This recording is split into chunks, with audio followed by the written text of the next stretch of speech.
I wanted to share with you a little behind the scenes look at what it looks like to map out a farmer's market as far as what we're making, what did well last time, and what we should expect, hopefully, this time. This is Isaac, my husband. Hello. He manages Square and helps me figure all these details out. So what he's doing is he has his iPad, ta-da, which has been very helpful, especially on when we have our sales. But we're going to look at Square and just see what did well for our last farmer's market at the Keller Farmer's Market, because I don't know how many scones I need to make. So. Do you know what the date was for the last market? Actually, yeah. Was it her birthday? Like, I'm talking about the farmer's market. Yeah. November 16th. November 16th. So our daughter had a terrible, she was feeling awful. So he ended up staying home with her, and I went to the market with my friend, and it worked out really well. But day of sales, we did about almost $1,500 in sales that day. Not pre-orders. That was just what was sold at the market. And we did pumpkin scones. That's right. Pumpkin scones, we sold 28. Yeah, and the pumpkin muffins were really popular as well. That's right. So we did pumpkin chocolate walnut muffins, and I'm doing cupcakes this time, so that'll help me kind of gauge how many I should make of those. Okay, this is helpful. So pumpkin scones were the most popular, but you had several other flavors, and you sold 77 scones. Okay. And it was a pretty light day, if I remember, because it was colder. It's not like it's going to be this coming weekend. It'll be opening day. It should be a little busier. It was still under winter hours, if you remember. So, and it was shorter. Yeah. Oh, no, you're right. It wasn't. Yeah. No. Yeah. You did sell out of bread very quickly. I did. And so I think having the right amount of bread will help draw in your customers. Mm-hmm. And sell more scones because of it. Because most often people, when they would come, they'd buy bread. Oh, and you have scones or muffins. And they would come over and add those in. But if I didn't have bread and all I had were scones and muffins, those didn't sell quite as well by themselves. I will also say we set our table back. So I was thinking, oh, good, they're invited into the space. It's kind of like coming into a shop. But it actually was not the best for marketing, just because they couldn't see what was left. If it was just scones or cupcakes, it's like they're empty. Like they don't have any bread. There's nothing to really pull them in. So we're going to change that this time, and we need to get sandbags so our tent doesn't blow away either. So, yeah. Though I saw somebody recommend cinder blocks instead. Oh, okay. So I don't know if I can find some in time, but that might be a good idea. Yep.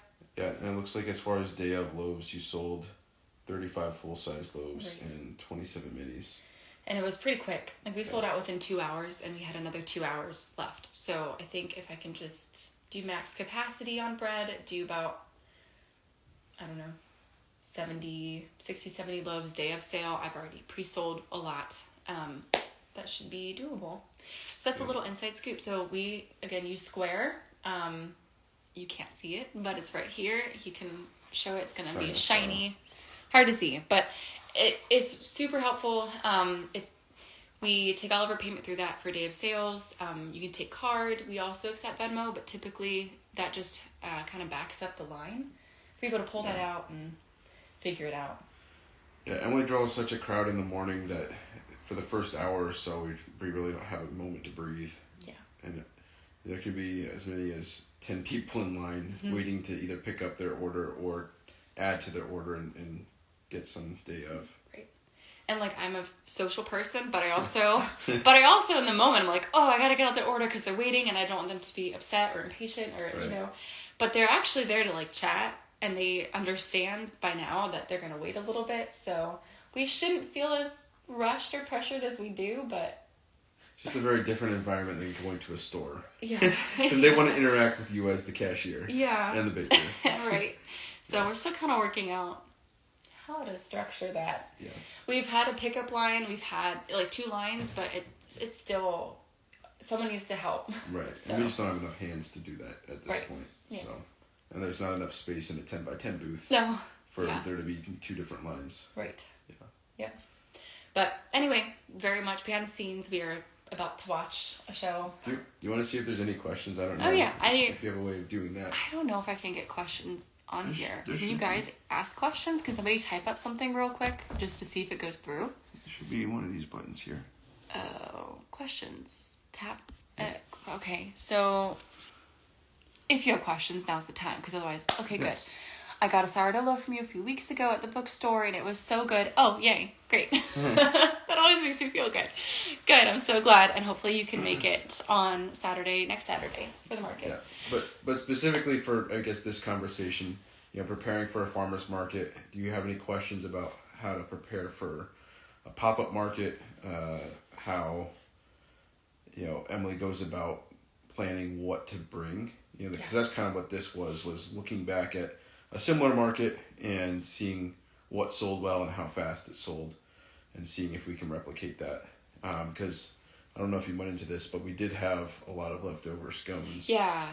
With the last market. Right. The very last market we did, not this one that we talked about, but the last one, we were expecting... I don't know what we were expecting. I think we were expecting more turnout, and I got excited. Because usually I sell a lot of scones. Scones had been really popular, especially pumpkin, because it was in November. Yeah. And I think just the crowd maybe wasn't as much as we thought. Are you talking about this market or the house with books? I thought we were talking about the farmer's market. Oh. Yeah, I did have some left over, but it wasn't like a crazy... Not like the last market. Oh, okay. This one maybe I had a few, but the last one I remember I had a lot. Gotcha. I did get a question. You're starting out baking for markets. How far in advance do you start making things? It depends on the market. So typically I'll make scones in advance and freeze them uncooked. So they're just the dough form. They're cut, pre-cut. On a baking sheet. On a baking sheet. And I'll stick them in the freezer to deep freeze them up to a month ahead of time. And then I'll bake them fresh either the day before, typically the day before or the morning of, depending on... Typically the day before. So I can package them, cool them, because they need to cool and glaze, and then the glaze needs to set. Yeah. And bread is much more important to stay fresh in our eyes. Right. And they stay nice. Like, oh, we've had them 5 days after, 6 days after, and they're great. They don't usually last that long, but when you have 30 extra scones, that's a mistake. Yeah. Well, okay, and then someone asked how much bread I brought to my first market. So for the first farmer's market, that was it. And I brought... I don't know how many you pre-sold, but... I pre-sold quite a bit. I do remember that. But I sold out. So we brought 35 full-size loaves and 27 minis. Right. Yeah. So 62 loaves. That was at a pretty well... And 6 sandwich loaves that were in a different category. Okay, so over 70 loaves. So over 70 loaves I sold day of, and then I pre-sold probably another 30 to 40. But that is with a following. That is with a pretty well-visited, well-trafficked farmer's market. Yeah, this farmer's market on a slow week pulls in several hundred. On a busy week, it's probably close to 5,000 people for traffic. Right. Someone else asked how far in advance I make my loaves. So I'll make the dough Wednesday. I do it in 2 batches. So I make my sandwich loaves on Wednesday. I make all other inclusion loaves and whatever I've left on Thursday. They're all in the fridge. They're all cold proof. And then I bake them on Friday, package in the evening with my lovely husband. And then we're up late. It's not been too bad, but sometimes it's midnight. And then we're up early. There have been rough nights. Yeah, there have been horrible nights. So. It was 1 a.m. and we're up at 4. Yeah, 4 or 5. Yeah. And then we take them to the market next day and sell them first thing. So they keep well. Just package them after they've cooled completely. If I have extra, this is a neighbor, I will be sure to let you know. Come to the market and buy some. Nice. I'll scroll up so we can see something. I think I got everybody. Anybody else have questions about farmers markets or how to prepare? The first one I did was not an official market, like official farmers market. It was a pop-up, and it was in the front of our house, so it was like a garage sale. So I really had no idea what to expect, and we sold out of bread. Which one are you talking about now? Yeah, I sold out of bread and for our garage sale farmers market. We did.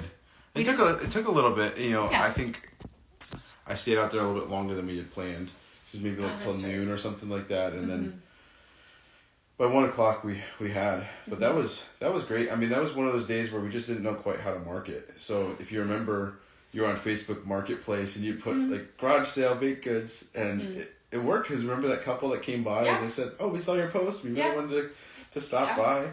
Sometimes I doubt if it's actually gonna attract anybody, or even with a local like community Facebook page that we have, it's like, okay, this is gonna get lost, but people read it and they do come out and support you. So that's why it's so important to support local businesses, because it does mean a lot, and that's how we got started. Yeah. So. Yeah. Well, we're probably gonna sign off unless anybody has any last minute questions here. We'll wait like 1 minute, and then I'm very anxious. So, just an aside. Last year, we didn't have time to really do much in the evenings except for do laundry or wash dishes or prep for a market. Yeah. So this year, we've been taking it slower and we've been watching Lost. So we're almost done with the season and we're very anxious to go watch it. Do you give samples? Good question. Yes. Yes. We've done samples. There are some rules with cottage bakeries on how to give samples. And so we learned like, you can't just have a bag of bread and like give a sample, you know, you have to have it pre-cut and packaged in individual cups, so sealed. We got these little cups on Amazon that look a lot like a little salad dressing cup, you know, little plastic cups with a lid that's snapped shut. And so our last farmer's market, we did samples of sourdough. I think we just did a plain loaf. And, you know, one loaf we were able to cut into more than enough to fill the 200 cups. I believe it was either 100 or 200 cups, but we filled everything we had. Should probably get more. Yeah, that's a good idea. Good. Thank you for reminding us. We have to go order that now. Good reminder. And so we packaged those the night before. I was really worried about them drying out because the bread's cut, and thankfully because the lid snapped on so tight, they were still soft the next day. But the transportation of 200 filled cups was a little difficult. They slid all over. We put those in the black bin with the lid. We didn't have enough room for all of them in the one, so I had stacked them on top, and then they slid all over. Yeah. I will say a quick thing about getting everything to the market before we sign off, because this has now been long and people are coming on, but I'm afraid when we post this, it's going to get lost. We have totes like you use for storing clothes. So like, you know, if you have extra kids' clothes and you get the giant totes at Target. We use those to transport bread. Yeah, or Costco. Yeah. The totes that are $8.99 usually we bought on sale for $7.99. They're huge and convenient. Yeah, so we just put the morning of, because I find the night before, depending on the type of loaf, I don't want them to get smushed at all. So we'll load up the loaves in the morning. We'll put some in some bins for pre-order, and then we'll separate the ones that we're going to sell day of, just so we have everything separated and keep everything straight. Yeah, so those are helpful. Was it intimidating? I wouldn't say intimidating. It was more like, okay, well, you made me answer and then I'll answer. Well, I'm an introvert, if you can't tell already, but it was very intimidating for me. So I just, you know, let Emily be the face of the show and just kind of move things around. He's the calm in my storm. There are moments that are intimidating. So, you know, our first pop-up market with Square, we had the small mag strip reader that fits into your phone, and the fitting between my phone and the mag strip reader was loose, and so we had the hardest time with that, our first market, and it was also the one that was probably the first that was like very, very well attended and busy, and so we had a line of 8 to 10 people in there. I am trying to swipe the cards, and so it's easy to get flustered, I would say, and there's been several moments of that where we just have moments of craziness and just gotta take a breath. But once we're there and we're set up and we're meeting customers, it's so fun. Yeah. We both so enjoy, you know, meeting the people that Emily's brought, you know, joy to, and you know, repeat customers that we, you know, get to build relationships with. Emily's got customers that have ordered 18, 20 times last year, and you know, it's such a joy to hear how much her baked goods have impacted their families. Yeah, it's been a blessing to people. Yeah. And what about you? Were you intimidated? Okay, I wasn't intimidated. I was praying, like, Lord, please. How did I phrase it? Like, oh gosh, I'm losing it. But essentially, like, I didn't want all that time to go to waste. I didn't want us to have bulk left over and like look ridiculous for having sold like 5 days or whatever. You know, I was like, please wanted to be validated. Yeah. So I was more nervous for failing. Like, I didn't want to fail. But I mean... And I guess the question is, where was our first pop-up? Because we were talking about the one outside of our house, and that one was really unknown, but went really well. And then the first pop-up at the bookstore, those all start to blend together. That one doesn't stand out exactly. One. It was windy. Okay. It was windy. We were out in front. We didn't know about the sides of the tents that you could buy yet. Oh, right. Like the walls you could put on. You had all these decorations planned, and then they kept blowing over, and so you didn't put them all out. I brought like Hobby Lobby with me to decorate. Do you still use Square? Yes, we actually just talked about that. We use Square for checkout. So and back to my story about the mag strip. That I was able to resolve that, but we also got the little Bluetooth reader, which makes it a lot easier. So I don't have to hold it in my phone. I've connected it to my iPad, so I ring up their transaction, I flip the screen around, and I say, here's your total. You can either pay cash if they want to, or insert or tap their card, and it's super, super easy. I'm sure at this point most of us have used Square, and so once they're in the system, it sends them a receipt to their phone or email. Or you can have them type it in there for them. But really, really fast system for us. And besides like the ease of transactions and ease of the payment method, the other side of Square that I love and that the whole point of this conversation was you can track what you sold what day, like the quantity of everything, because you've built out your store, right? So you have your specific scone flavors and bread flavors, and you can see how much you've sold. I will say that does require some prep work. So depending on how much work they put into building out Square, kind of determines how much use you can get out of the data. So I've built out the categories for us. So we've got sourdough loaves, and we've got sourdough scones and macarons and muffins, and so we can see in each category and then each item. But if you just swipe a card and here's your total, $135 or $15 or whatever, then you don't get much data. So it kind of depends on how much time you put in. So each week before we have a pop-up market, I'm making sure that the menu in our system is correct, that we've got the right loaves on our storefront that I can click, and then a lot of times Emily will have pictures for us to input into our storefront. That just makes it easier to find the right toggle or the right item for that. Yeah, so. Especially in the moment of like, what am I looking for? This is it. Okay, there it is. There's the picture. Because before it's just kind of gray and there's like 2 letters on it. And so, just make sure you build it out. How did you grow your following on Instagram? Consistency. I posted quite a bit.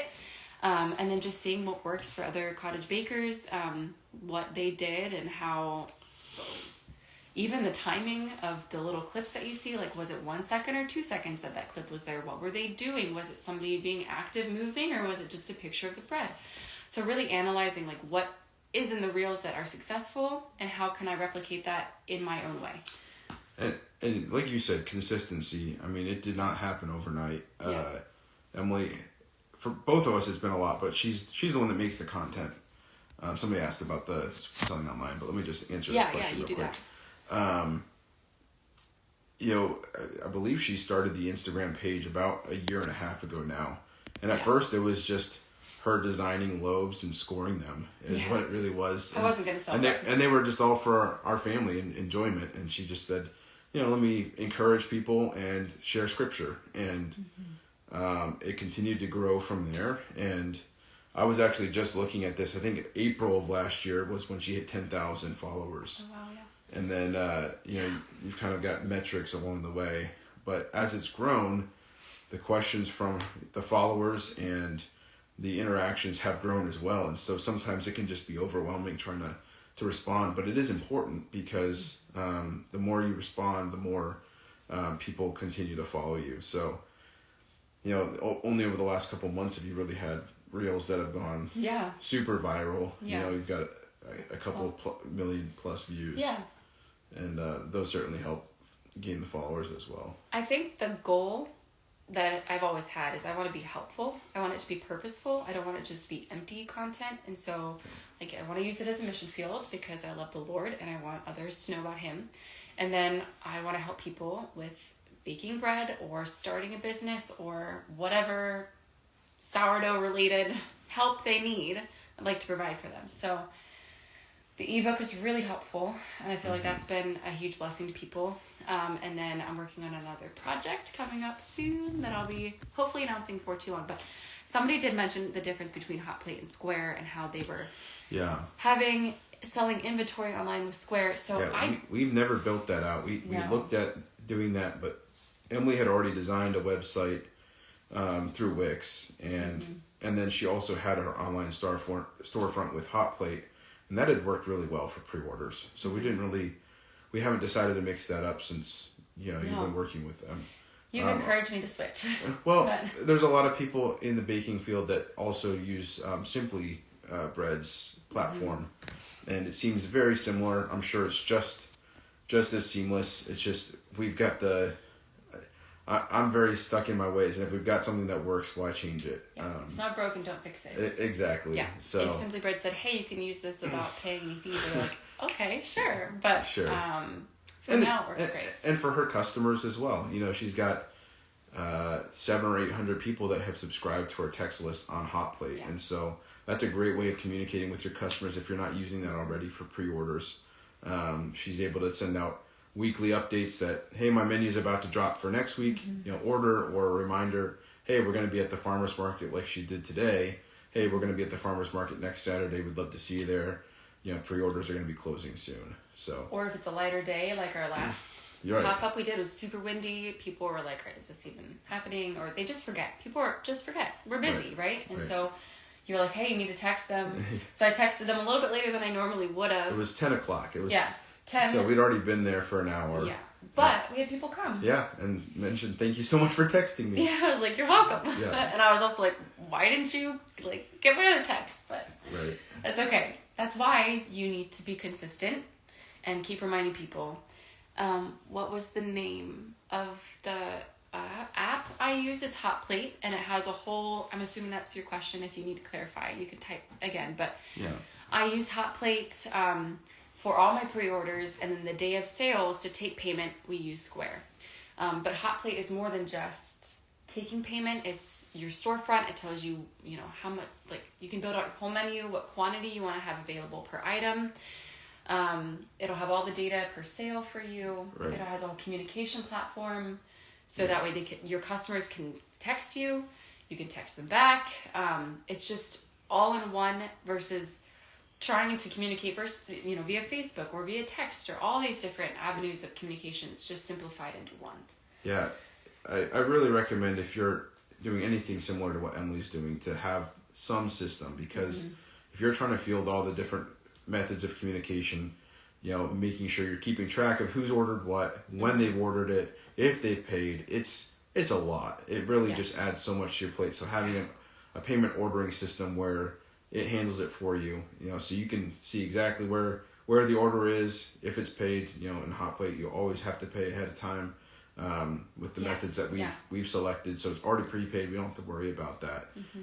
And then, the day of the sale, we can look at, all right, this person has this order, and we can prepackage them ahead of time. So it's really, really convenient. And there's another question. Does Hotplate charge a fee? Yes, they do charge a fee. They charge a fee for the customer, right? And a processing fee for the charge. Yeah, so you can select who handles the fee. There is a fee, I believe it's something like 2 or 3%. I'm not exactly positive on that, but small. It's relatively small, and right now Emily's customers cover the fee, and then there's a payment processing fee, just like any payment processing app would charge when it's a credit card, and that's relatively nominal. It's pretty industry standard. I think it's 2.5% per transaction. And Square charges a fee as well for day of sales, but we definitely think it's worth it, because when we started out, we just did cash, and then we did Venmo as well, but you're always going to have customers that don't carry cash with them. And then, you know, you have especially an older generation that's never touched Venmo or Zelle. And, you know, if they can't pay cash, they want to pay with their card. And so we had to turn away at least 5 or 6 sales before we got Square. And so that made a lot of sense for us. Yeah. And like we've been talking about, again, with this whole thing, Square is able to give you a lot of information about your customers, about past sales, and it speeds up the transaction so much for us on day of. So makes it really, really simple to do that. Yeah. Yeah. Okay, we were gonna sign off like 15 minutes ago, and you guys have had great questions. I think we should say goodbye. I think we're gonna say good night because it's time to go. But I will post this. And you can watch it if you'd like. May it be helpful to all of you. Yeah. Yep. But have a great night. If you're local, we hope to see you next Saturday at the Farmers Market, Keller Farmers Market, from 8 to noon. And if we missed any of your questions, or if you're watching this after the fact, please feel free to DM Emily. Or comment, and we will get back to you. Yep. Thank you so much. All right. Have a good night. We're going to turn this off somehow. The X. Yep.